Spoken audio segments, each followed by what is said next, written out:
Media మిత్రులందరికీ పేరు పేరున హృదయపూర్వక నమస్కారాలు తెలియజేస్తూ ముందుగా జాతీయ రైతు దినోత్సవం సందర్భంగా భారత చైతన్య యోజన పార్టీ తరపున రైతులందరికీ శుభాకాంక్షలు తెలియజేస్తూ ఇప్పుడున్న దోపిడీ వ్యవస్థ నుండి విముక్తి కలిగి రాబోయే రోజుల్లో రైతులకు వ్యవసాయ రంగానికి మంచి రోజులు రావాలని మనస్ఫూర్తిగా భగవంతుని కోరుకుంటూ ఈరోజు పత్రికా సమావేశం ఏర్పాటు చేయడానికి ముఖ్య కారణము రాష్ట్రంలో మహిళల పైన చిన్నపిల్లల పైన జరుగుతున్న దాడుల గురించి అరాచకాల గురించి లా అండ్ ఆర్డర్ సమస్యకు సంబంధించి మాట్లాడడానికి ఈ పత్రికా సమావేశం ఏర్పాటు చేయడం జరిగింది. గతంలో వైఎస్ జగన్మోహన్ రెడ్డి గారి ప్రభుత్వంలో జరిగిన అనేక అంశాల్లో ముఖ్యంగా జగన్మోహన్ రెడ్డి గారు ప్రభుత్వాన్ని ప్రజలు ఇంటికి పంపించడానికి కారణమైన ప్రధాన అంశాల్లో మహిళల పైన జరిగిన దాడులు కావచ్చు, లా అండ్ ఆర్డర్ ప్రాబ్లం కావచ్చు, ఇవి కూడా ప్రధానమైనవి. మేము అధికారం లేకొస్తే law and order problem control చేస్తాము, మహిళలకు రక్షణ కల్పిస్తామని చెప్పి ప్రగల్భాలు పలికిన చంద్రబాబు నాయుడు గారు తీరా అధికారం లేకొచ్చిన తర్వాత సుమారు గత 20 నెలల నుండి తీసుకుంటే ఈ రాష్ట్రంలో ప్రతిరోజు ఏదో ఒక రకంగా మహిళల పైన చిన్నపిల్లల పైన దాడులు జరుగుతున్నాయి, అరాచకాలు జరుగుతున్నాయి, అత్యాచారాలు జరుగుతున్నాయి. అయినప్పటికీ కూడా చంద్రబాబు నాయుడు గారి ప్రభుత్వము మహిళల యొక్క సంరక్షణ విషయంలో కావచ్చు, సేఫ్టీకి సంబంధించిన తీసుకోవాల్సిన జాగ్రత్త విషయంలో ఇప్పటి వరకు ప్రభుత్వం తీసుకున్న చర్యలు శూన్యమని చెప్పాలి. ఈరోజు చిన్న విషయాన్ని నా మీద మీరు ఎఫ్ఐఆర్ మాత్రమే పెట్టగలరు, నేను ఫైల్స్ ఓపెన్ చేశానంటే మీ చరిత్ర అంతా బయటకు తీసుకురాగలను, దాంతో దూరం తీసుకురావద్దనే విషయాన్ని ఈ సందర్భంగా నేను కోరుకుంటున్నాను ప్రభుత్వంలో ఉన్న పెద్దలను. దీని అంతటికీ కారణము పోలీస్ అధికారుల యొక్క ఇంటెన్షనో లేదంటే వీళ్ళ యొక్క చిత్తూరు జిల్లా ఎస్పీ గారు ఎజెండా ఉంది అని అయితే నేను అనుకోవడం లేదు. దీనికి సంబంధించి పూర్తిగా ప్రభుత్వంలో ఒక రాజ్యాంగేతర శక్తిగా ఉన్న నారా లోకేష్ యొక్క ఆదేశానుసారమే ఈరోజు రాష్ట్రంలో పోలీస్ వ్యవస్థ పనిచేస్తోంది అనేది స్పష్టంగా తెలియజేస్తున్నాను. ఎందుకంటే పేరుకి ఈరోజు హోం మంత్రిత్వ శాఖ ఒక మహిళ, దళిత మహిళ అనిత గారి చేతిలో ఉన్నప్పటికీ కూడా ఆన్ రికార్డ్స్ హోంశాఖ మంత్రి అనిత గారు అయినప్పటికీ కూడా ఆ విషయము పేపర్లో రావడానికో లేదంటే ప్రజలు చెప్పుకోవడానికో లేదంటే హోంశాఖలో ఉన్న కింద స్థాయి సిబ్బందికి ఆ విధంగా అనిపిస్తుందేమో కానీ జిల్లా స్థాయి అధికారులకు, రీజనల్ స్థాయి అధికారులకు, రాష్ట్ర స్థాయి అధికారులకు అందరికీ తెలుసు ఈ రాష్ట్రంలో హోంశాఖని అనధికారికంగా నిర్వహిస్తున్నది ముఖ్యమంత్రి గారి పుత్రరత్నం నారా లోకేష్ అనే విషయం. ఈరోజు రాష్ట్రంలో అనేక రకాలుగా మహిళల పైన దాడులు జరుగుతున్నాయి. ఈరోజు లా అండ్ ఆర్డర్ ప్రాబ్లం ఉంటుంది. పోలీసు వ్యవస్థను సక్రమంగా పనిచేసుకోనివ్వకుండా ఈరోజు ప్రతిరోజు జిల్లా స్థాయి అధికారులకు నారా లోకేష్ ఆఫీస్ నుండి నోట్ ఫైల్ పంపించే కార్యక్రమము, అదే విధంగా జిల్లా స్థాయి అధికారులకు నేరుగా నారా లోకేష్ ఆఫీస్ నుండి ఇన్స్ట్రక్షన్స్ వచ్చే కార్యక్రమం జరుగుతోందంటే ఈ హక్కు మీకు ఎవరిచ్చారని చెప్పి అడుగుతున్నాను. రాజ్యాంగేతర శక్తి అని ఎందుకంటున్నానంటే నారా లోకేష్ గారు రాజ్యాంగం ప్రకారం విద్యాశాఖ మంత్రిగా ప్రమాణ స్వీకారం చేశారు. హోంశాఖ మంత్రిత్వానికి కానీ హోంశాఖకు కానీ ఎటువంటి సంబంధం లేదు. అతను ముఖ్యమంత్రి కొడుకైనంత మాత్రాన్ని ఇదేమి రాజరిక వ్యవస్థ కాదు, ఇది ప్రజాస్వామ్య వ్యవస్థ. ప్రజాస్వామ్య వ్యవస్థలో ఎవరి బాధ్యతలు, ఎవరి ఉద్యోగాలు, ఎవరి విధులు వాళ్ళు నిర్వహించాలి తప్ప మీరు ముఖ్యమంత్రి కొడుకైనంత మాత్రాన ప్రతి శాఖలో నేను వేలు పెడతాను, హోంశాఖ నా కంట్రోల్లో ఉంటుంది, రెవెన్యూ శాఖ నా కంట్రోల్లో ఉంటుంది, లేదంటే పారిశ్రామిక శాఖ నా కంట్రోల్లో ఉంటుంది, అన్ని విధాలుగా నేను ఏదో యువరాజు అనే రకంగా మీరు ఆలోచన చేస్తే మాత్రము పరిస్థితులు తీవ్రంగా ఉంటాయని చెప్పి ఈ సందర్భంగా తెలియజేస్తున్నాను. నన్ను ఏ విధంగా ఇబ్బంది పెట్టారో ఈ రాష్ట్ర ప్రజలు చూశారు. సుమారు 30 కేసులకు పైగా పెట్టారు. ఈ కేసుల గురించి సాక్షాత్తు చంద్రబాబు నాయుడు గారు ప్రస్తావించారు. ఇవన్నీ కూడా తప్పుడు కేసులని పొంగనూరులో చెప్పారు, అసెంబ్లీలో చెప్పారు. వీళ్ళు అధికారంలోకి వచ్చిన తర్వాత నన్ను వెంబడించి మరి ఏ కార్యక్రమానికి వెళ్ళినా ఏదో ఒక రకంగా అడ్డుకొని తప్పుడు కేసులు పెట్టే ప్రయత్నం చేస్తున్నారు. ఇప్పటికీ 20 నెలల కాలంలో సుమారు 16-17 అక్రమ కేసులు పెట్టారు.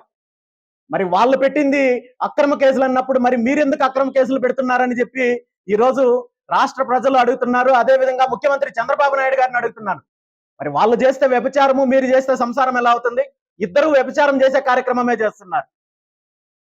కానీ వీటన్నింటినీ కూడా ఈరోజు రాష్ట్రంలో ఒక మార్పు కోసము మీ దోపిడీ వ్యవస్థకు అంతం పలికి ఒక ప్రత్యామ్నాయ వ్యవస్థ కావాలని ఒక ఆశయంతో పోరాటం చేస్తున్నాను. నేను ఈ కేసుల గురించి వీటన్నింటి గురించి కూడా న్యాయ పోరాటం చేస్తున్నాను.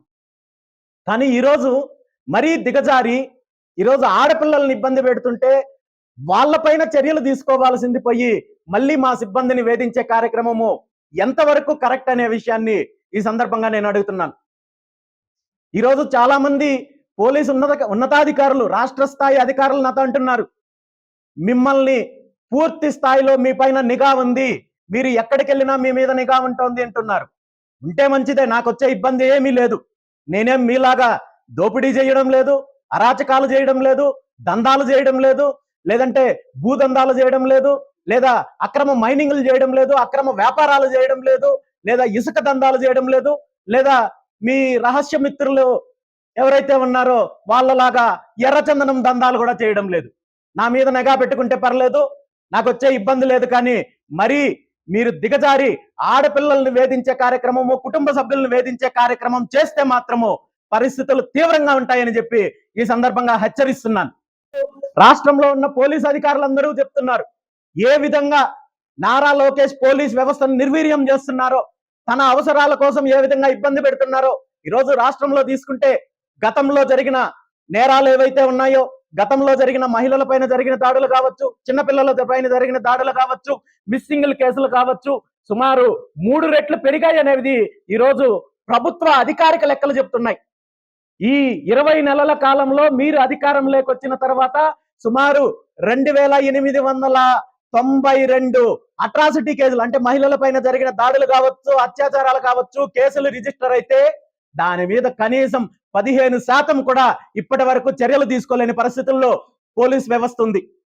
అదేవిధంగా గత 6 సంవత్సరాల్లో 62,125 మిస్సింగ్ కేసులు రిజిస్టర్ అయితే దానికి సుమారు 5 రెట్లు ఎక్కువ ఈ 20 నెలల కాలంలో రిజిస్టర్ అయ్యాయి.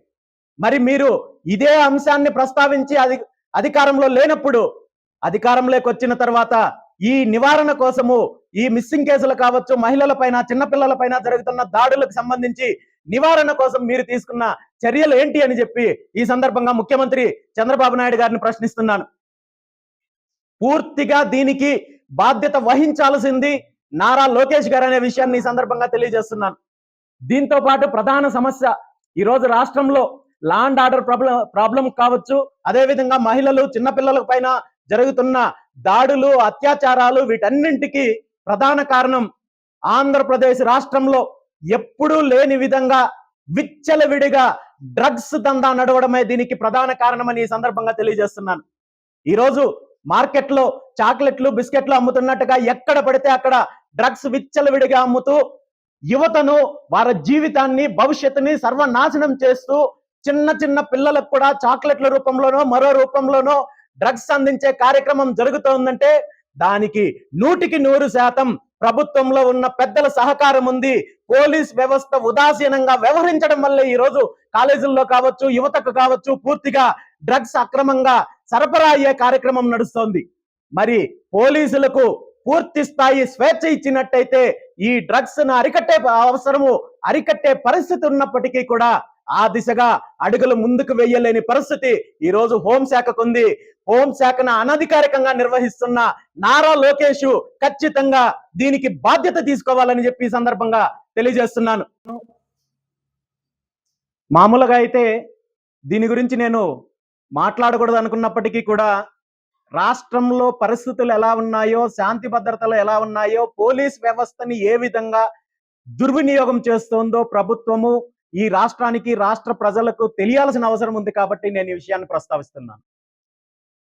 2 రోజుల క్రితము నేను ఒక ప్రైవేట్ ఫంక్షన్కి వెళ్తే నాతో పాటు మా అమ్మాయి వాళ్ళ క్లాస్మేట్స్ కూడా ఆ కార్యక్రమానికి హాజరయ్యి సాయంత్రము తిరుగు ప్రయాణంలో ఉంటే మా అమ్మాయితో పాటు కొంతమంది ఆడబిడ్డలు వస్తున్న కారును ఒక ఆకతాయి అటకాయించి సుమారు 10 కిలోమీటర్లు వెంబడించి మరి పుంగనూరు దరిదాపులకు వచ్చిన తర్వాత ఓవర్టేక్ చేసి ముందుకొచ్చి కారు నాపి మా డ్రైవరు, ఆ కారు డ్రైవ్ చేస్తున్న డ్రైవర్ ఎవరైతే ఉన్నారో ఆ అబ్బాయి అయ్యప్ప స్వామి మాలలో ఉంటే కూడా దుర్భాషలాడుతూ ఆడపిల్లల్ని బెదిరించే ప్రయత్నం జరిగింది. ఆ తర్వాత చుట్టుపక్కల ఉన్న స్థానికులు వచ్చి అక్కడ సర్ది చెప్పి ఇంటికి పంపిస్తే, ఇంటికి వచ్చిన తర్వాత ఈ విషయం నాకు తెలియజేశారు. తెలియజేసిన వెంటనే నేను పోలీస్ స్టేషన్కి వెళ్ళి దీనికి సంబంధించి ఫిర్యాదు చేయమని చెప్పడం జరిగింది. ఫిర్యాదు చేసిన తర్వాత ఎవరైతే అక్కడ ఇబ్బంది పెట్టాడో ఆ అబ్బాయిని, దాంతోపాటు నా స్టాఫ్ వీళ్ళందరినీ కూడా స్టేషన్కి పిలిపించి ఇద్దరికి సర్ది చెప్పి పంపించడం జరిగింది. పంపించిన తర్వాత కూడా ఆ అబ్బాయి మళ్ళీ నాకు సంబంధించిన సిబ్బందిని దారి మధ్యలో అటకాయించి గొడవకు దిగడము, ఆ గొడవలో తోపులాటలు జరగడము జరిగింది. ఆ సమస్య అక్కడితో సద్దుమునిగింది అనుకుంటున్న సమయంలో దీన్ని జిల్లా ఎస్పీ గారు టేకప్ చేశారు.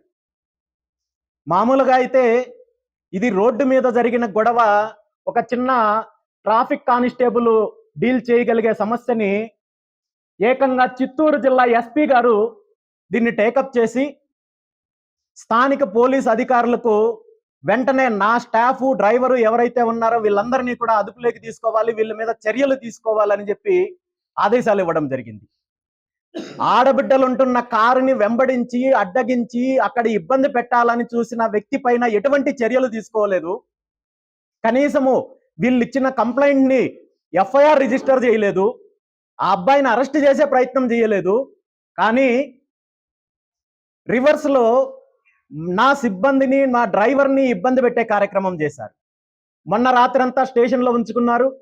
నిన్న ఉదయం నుండి మధ్యాహ్నం వరకు పోలీస్ స్టేషన్లో ఉంచుకున్నారు. మధ్యాహ్నం పైన మళ్ళీ డిఎస్పీ ఆఫీస్కి తీసుకెళ్లి అక్కడ సుమారు 8 గంటల వరకు, రాత్రి 8 గంటల వరకు అక్కడ నిర్బంధించారు. ఈ రోజు మళ్ళీ స్టేషన్కి తీసుకెళ్లారు. నిజంగా తప్పు చేసింటే చర్యలు తీసుకునే అధికారం పోలీసులకు ఉంది. కానీ ఇక్కడ ఉద్దేశపూర్వకంగా మా వాళ్ళని ఇబ్బంది పెట్టాలనే ఆలోచన స్పష్టంగా కనబడుతోంది. ఎవరైతే ఆడపిల్లలున్న కారుని వెంబడించి అడ్డగించి ఇబ్బంది పెట్టారో ఆ అబ్బాయి పైన ఎటువంటి చర్యలు తీసుకోలేదు, కేసు ఫైల్ చేయలేదు. కానీ మా వాళ్ళని ఇబ్బంది పెట్టే కార్యక్రమం చేస్తున్నారు. దీని అంతటికీ కారణము నన్ను ఏదో ఒక రకంగా ఇబ్బంది పెట్టాలి, నన్ను ఏదో ఒక రకంగా నన్ను నా వాళ్ళని ఇబ్బంది పెట్టాలనే ఆలోచన తప్ప మరొకటి కాదు అనేది స్పష్టంగా కనబడుతోంది. ఈ రోజు రాష్ట్రంలో, దేశంలో ఎక్కడా లేని విధంగా డ్రగ్స్ కేసు నమోదవుతున్నాయి.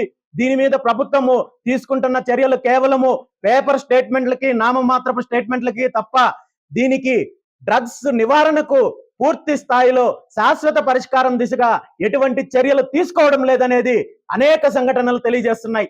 వీటన్నింటికి పరిష్కారం కావాలంటే ఖచ్చితంగా ఆంధ్రప్రదేశ్ రాష్ట్రంలో జరుగుతున్న డ్రగ్స్ వ్యాపారానికి సంబంధించి కేంద్ర సంస్థ చేత, సిబిఐ చేత విచారణ జరిగించినట్టయితే రాష్ట్రానికి డ్రగ్స్ ఏ విధంగా వస్తున్నాయి, ఎవరి ద్వారా వస్తున్నాయి, దానికి ప్రభుత్వంలో ఉన్న వాళ్ళు ఎవరు సహకరిస్తున్నారు, ఏ విధంగా దీన్ని ప్రజల్లోకి తీసుకెళ్లి యువత జీవితాలను నాశనం చేస్తున్నారనే విషయాలు పూర్తిగా బయటొచ్చే అవకాశం ఉంది. కాబట్టి ఈ సందర్భంగా ముఖ్యమంత్రి చంద్రబాబు నాయుడు గారిని ఒకటే డిమాండ్ చేస్తున్నాను. ఈ రాష్ట్రంలో జరుగుతున్న డ్రగ్స్ అక్రమ రవాణాకు సంబంధించి, డ్రగ్స్ వినియోగం గురించి వెంటనే మీరు సిబిఐ ఎంక్వైరీకి ఆదేశించండి.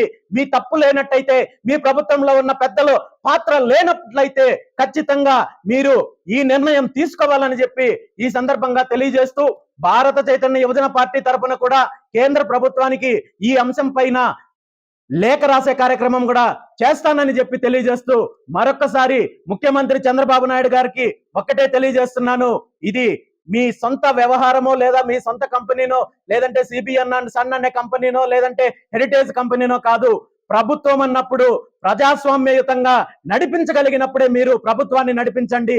మీ కుమారుడైనంత మాత్రాన ప్రతి శాఖలో వేలు పెట్టచ్చు, ప్రతి అంశంలోనూ వేలు పెట్టచ్చు అని అనుకుంటే మాత్రము రాబోయే రోజుల్లో పరిస్థితులు తీవ్రంగా ఉంటాయి. నారా లోకేష్ గారికి మరొక విషయం తెలియజేస్తున్నాను. మీరు మీ శాఖలో తప్ప మిగిలిన అన్ని శాఖల్లో వేలు పెట్టి వ్యవస్థలను నిర్వీర్యం చేసే కార్యక్రమం చేస్తున్నారు. మీకు చేతనైతే మీ శాఖలో ఉన్న సమస్యలు తీర్చండి. మీ శాఖలో గత ఏదైతే టెట్ సమస్య వల్ల వేలాది మంది ఉపాధ్యాయులకు బీపీ షుగర్లు వచ్చి టెన్షన్ పడే కార్యక్రమం నడుస్తోంది. నిజంగా మీరు సరైన నాయకుడైతే, మీ శాఖను సమర్థవంతంగా నిర్వహించే వాళ్ళైతే దీని మీద పోరాటం చేయండి, సుప్రీంకోర్టులో పోరాటం చేయండి, కేంద్ర ప్రభుత్వంతో మాట్లాడండి, అదేవిధంగా రాష్ట్రపతితో మాట్లాడండి. ఈ ఏదైతే టీచర్లు ఇబ్బంది పడుతున్నారో టెట్కి సంబంధించి దాని నుండి ఆంధ్రప్రదేశ్ రాష్ట్రానికి సంబంధించిన ఇన్ సర్వీస్ ఉన్న టీచర్లకు విముక్తి కలిగించండి. మీ శాఖ మీద దృష్టి పెట్టండి, విద్యా ప్రమాణాలు పెంపొందించుకోవడానికి దృష్టి పెట్టండి తప్ప హోంశాఖ నాదే, రెవెన్యూ శాఖ నాదే, లేదా మైనింగ్ శాఖ నాదే, అటవీ శాఖ నాదే, అన్ని శాఖలు నేనే ఉంటానని చెప్పుకుంటే ముఖ్యమంత్రి గారి చేత మీరు ప్రమాణ స్వీకారం చేపించుకోండి. దీన్ని అఫీషియల్ గా జీవో రిలీజ్ చేయించుకోండి. గవర్నర్ గారి దగ్గరికి తీసుకెళ్లి నా పుత్రరత్నం అన్ని శాఖలకి మంత్రి ఇతనే అని చెప్పి ప్రమాణ స్వీకారం చేయించుకోండి తప్ప రాజ్యాంగానికి విరుద్ధంగా, ప్రజాస్వామ్యానికి విరుద్ధంగా ఈ రోజు పరిపాలన కొనసాగిస్తే మాత్రం రాబోయే రోజుల్లో పరిస్థితులు తీవ్రంగా ఉంటాయని చెప్పి ఈ సందర్భంగా తెలియజేస్తూ సెలవు తీసుకుంటున్నాను. Thank you. Live news, entertainment shows, movies, digital magazines తో పాటు మీ జిల్లా వార్తలను కూడా ఫ్రీగా చూడొచ్చు. ఇంకెందుకు ఆలస్యం, వెంటనే హిట్ టీవీ యాప్ ని డౌన్లోడ్ చేసుకుని ఫ్రీగా ఎంటర్టైన్మెంట్ పొందండి. Hit TV app. Hit TV app. Please download hit TV app. Hit TV app ని ఫ్రీగా డౌన్లోడ్ చేసుకుని ఎంజాయ్ చేయండి. మీకు నచ్చిన ఎంటర్టైన్మెంట్ కోసం హిట్ టీవీ యాప్ ని ఫ్రీగా డౌన్లోడ్ చేసుకుని ఎంజాయ్ చేయండి. హిట్ టీవీ యాప్ ని డౌన్లోడ్ చేసుకుని ఆస్వాదించండి, ఆశీర్వదించండి. ఇంతమంది సెలబ్రిటీలు హిట్ టీవీ యాప్ ని డౌన్లోడ్ చేసుకోండి అని చెప్తున్నారంటే ఎంత మంచి యాప్ ఆలోచించండి. అమెరికా అమెరికా అమెరికా అమెరికాలో చదవాలనుకునే వాళ్ళకి విశ్వసనీయమైన పేరు మన శౌర్య కన్సల్టెన్సీ.